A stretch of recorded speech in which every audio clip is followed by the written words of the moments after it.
दोस्तों आज मामला थोड़ा उल्टा है। एक तरफ ट्रंप एडमिनिस्ट्रेशन भारत के लिए दरवाजा खोल रहा है, तो दूसरी तरफ ईरान ने फाइटर पायलट्स को लेकर नया बवाल खड़ा कर दिया है। लेकिन इन दोनों से ज्यादा नजर रखने वाली चीज अपने पड़ोस में हो रही है। भारत और बांग्लादेश के रिश्ते ऊपर से जितने उलझे हुए दिखाई दे रहे हैं, अंदर खाने उतनी ही तेजी से मुलाकातें और बातचीत चल रही है। यानी कैमरे के सामने कहानी कुछ और है और बंद कमरे में हिसाब कुछ और सेट हो रहा है। वहाँ आखिर चल क्या रहा है, आज उसकी कड़ियां जोड़ेंगे। और इसी बीच भारत के खजाने से भी एक बड़ा आंकड़ा निकला है। विदेशी मुद्रा भंडार उस मुकाम पर पहुंच गया है जहां भारत पहले कभी नहीं पहुंचा था। साथ में अमेरिका ने भारत की सबसे बड़ी ऑयल गैस कंपनी को एक खास लाइसेंस दिया है। अब ट्रंप सरकार ने ये मंजूरी किस काम के लिए दी और इसकी जरूरत अचानक क्यों पड़ी, सबसे पहले उसी खबर को खोलते हैं। उससे पहले यकीन मानिए दोस्तों, आपका किया हुआ एक लाइक हमारी दिन रात की मेहनत को सफल बना देगा, तो कृपया दोस्त वीडियो को लाइक कर दीजिए। सबसे पहले ONGC वाली खबर समझिए, क्योंकि यहाँ अमेरिका ने जो ताला खुद लगाया था, अब उसी ताले की चाबी भारत को पकड़ा दी है। मामला वेनेजुएला का है।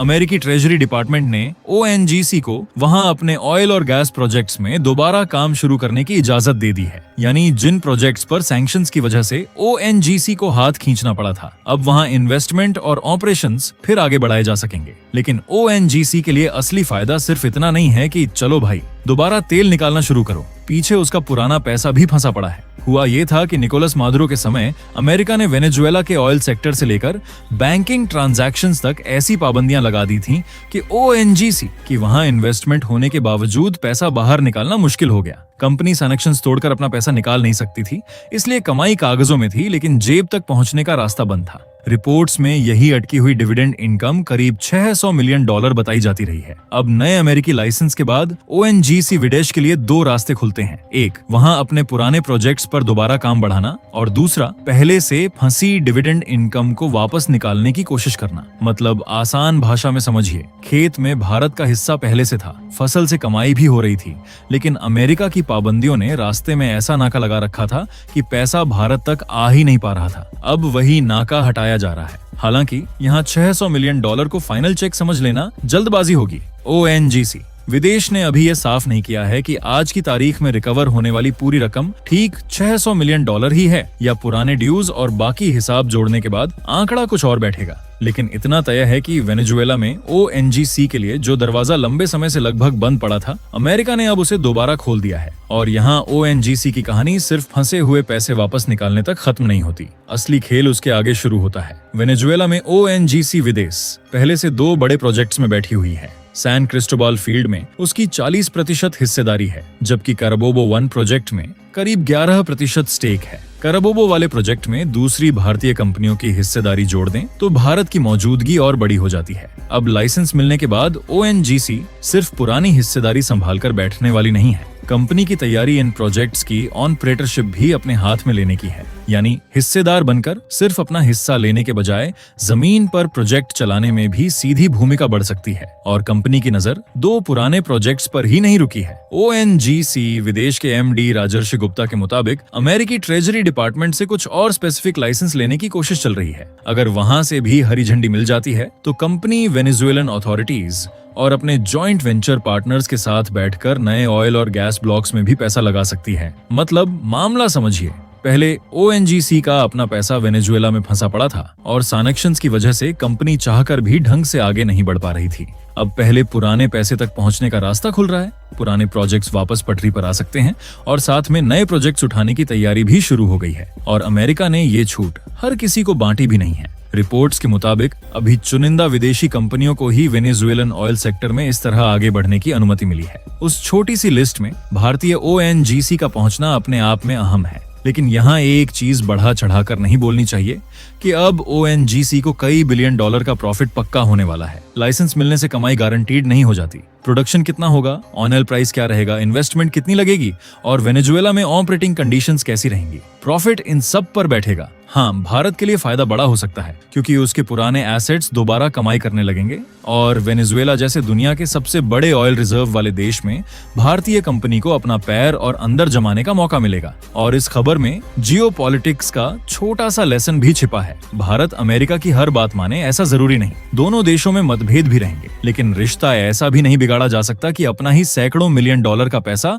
और अरबों की ओवरसीज एनर्जी इन्वेस्टमेंट्स तीसरे देश में पड़ी रहें और चाबी वॉशिंगटन के हाथ में हो। इंटरनेशनल पॉलिटिक्स में दोस्ती वाली बातें बाद में आती हैं भाई, पहले अपना पैसा और अपना फायदा देखा जाता है। अब अगली खबर में आरबीआई के खजाने ने जोरदार वापसी मारी है। ईरान युद्ध शुरू होने के बाद भारत के फॉरेक्स रिजर्व्स पर जो दबाव आया था, वहां से अब तस्वीर धीरे धीरे पलट रही है। आरबीआई के ताजा आंकड़ों के मुताबिक सिर्फ एक हफ्ते में करीब 14.1 अरब डॉलर जुड़ गए और भारत का विदेशी मुद्रा भंडार लगभग 692.9 अरब डॉलर से उछलकर 707 अरब डॉलर पर पहुंच गया। ये जनवरी के बाद सबसे बड़ी साप्ताहिक छलांग है। मतलब एक हफ्ते में करीब 14 अरब डॉलर की सीधी बढ़ोतरी। और यहाँ एक चीज ठीक कर लें, 700 अरब डॉलर पार करना भारत का नया ऑल टाइम रिकॉर्ड नहीं है। फरवरी 2026 में रिजर्व्स करीब 728.5 अरब डॉलर के रिकॉर्ड स्तर तक जा चुके थे। इसलिए सही बात यह है कि भारत 4 महीने बाद दोबारा 700 अरब डॉलर के ऊपर पहुंचा है और मौजूदा वित्त वर्ष का ये सबसे ऊंचा स्तर है।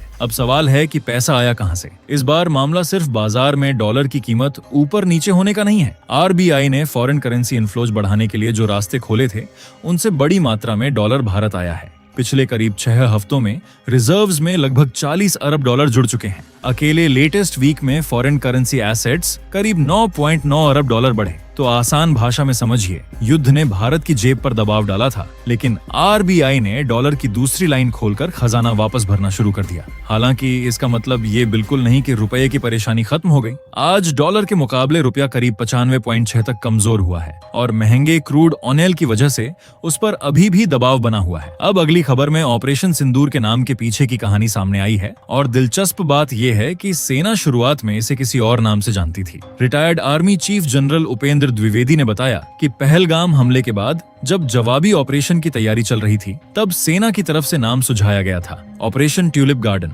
कश्मीर का मशहूर ट्यूलिप गार्डन है, उसी को ध्यान में रखकर यह नाम सोचा गया था। लेकिन जब प्रस्ताव प्रधानमंत्री मोदी के सामने पहुंचा तो उन्होंने दूसरा नाम सुझाया, ऑपरेशन सिंदूर। इसके पीछे सोच भी सीधे पहलगाम हमले से जुड़ी थी। आतंकियों ने जिन लोगों की हत्या की, उनके पीछे परिवार और ऐसी महिलाएं रह गईं जिनका सिंदूर उजड़ गया। इसलिए प्रधानमंत्री का कहना था कि भारत जो जवाब देने जा रहा है, उसके नाम में भी उसी दर्द और जवाब का संदेश दिखाई देना चाहिए। और वहीं ट्यूलिप गार्डन हटकर सिंदूर फाइनल हो गया। इसके बाद आर्मी, एयरफोर्स और नेवी ने जो कोऑर्डिनेटेड मिलिट्री एक्शन किया, उसे एक ही नाम ऑपरेशन सिंदूर के तहत आगे बढ़ाया गया। वैसे दोनों नाम सामने रखकर देखें तो फर्क साफ दिखता है। ट्यूलिप गार्डन का कनेक्शन कश्मीर से जरूर था, लेकिन सिंदूर सुनते ही ऑपरेशन क्यों किया जा रहा है, उसका इमोशनल कॉन्टेक्स्ट भी साथ आ जाता है। आपको दोनों में से कौन सा नाम ज्यादा सही लगता है, ऑपरेशन सिंदूर या ऑपरेशन ट्यूलिप गार्डन? कमेंट में बताइएगा। अब अगली खबर में चलते हैं मिडिल ईस्ट, जहां 3 ईरानी फाइटर पायलट्स को लेकर ईरान और कतर आमने सामने आ गए हैं।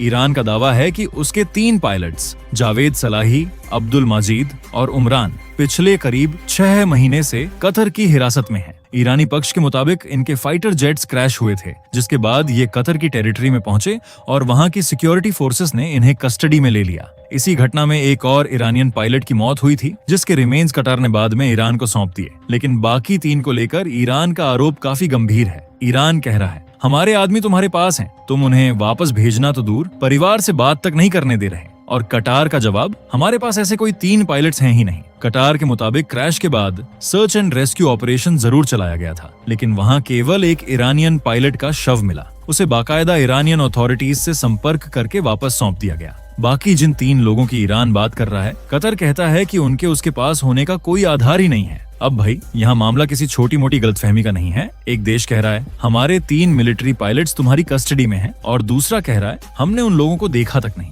दोनों में से कोई एक पक्ष तो बहुत बड़ी कहानी गलत बता रहा है। और मजेदार बात देखिए, यही कटार इस समय ईरान और अमेरिका के बीच बातचीत करवाने वाले मीडिएटर्स में शामिल है। मतलब जिस आदमी को आपने बीच में बैठाकर अपना झगड़ा सुलझाने की जिम्मेदारी दी हुई है, उसी से आपका अलग झगड़ा चल रहा है कि भाई पहले हमारे 3 पायलट्स वापस करो। यही मिडिल ईस्ट डिप्लोमेसी की सबसे बड़ी मुश्किलों में से एक है। टेबल पर देश एक दूसरे से बातचीत कर रहे होते हैं, लेकिन टेबल के नीचे पुराने शक, सिक्योरिटी डिस्प्यूट्स और आपसी अविश्वास का पूरा हिसाब चलता रहता है। फिलहाल ईरान का कहना है कि उसके पास अपने दावे के समर्थन में सबूत मौजूद हैं। कटार इसे साफ नकार रहा है।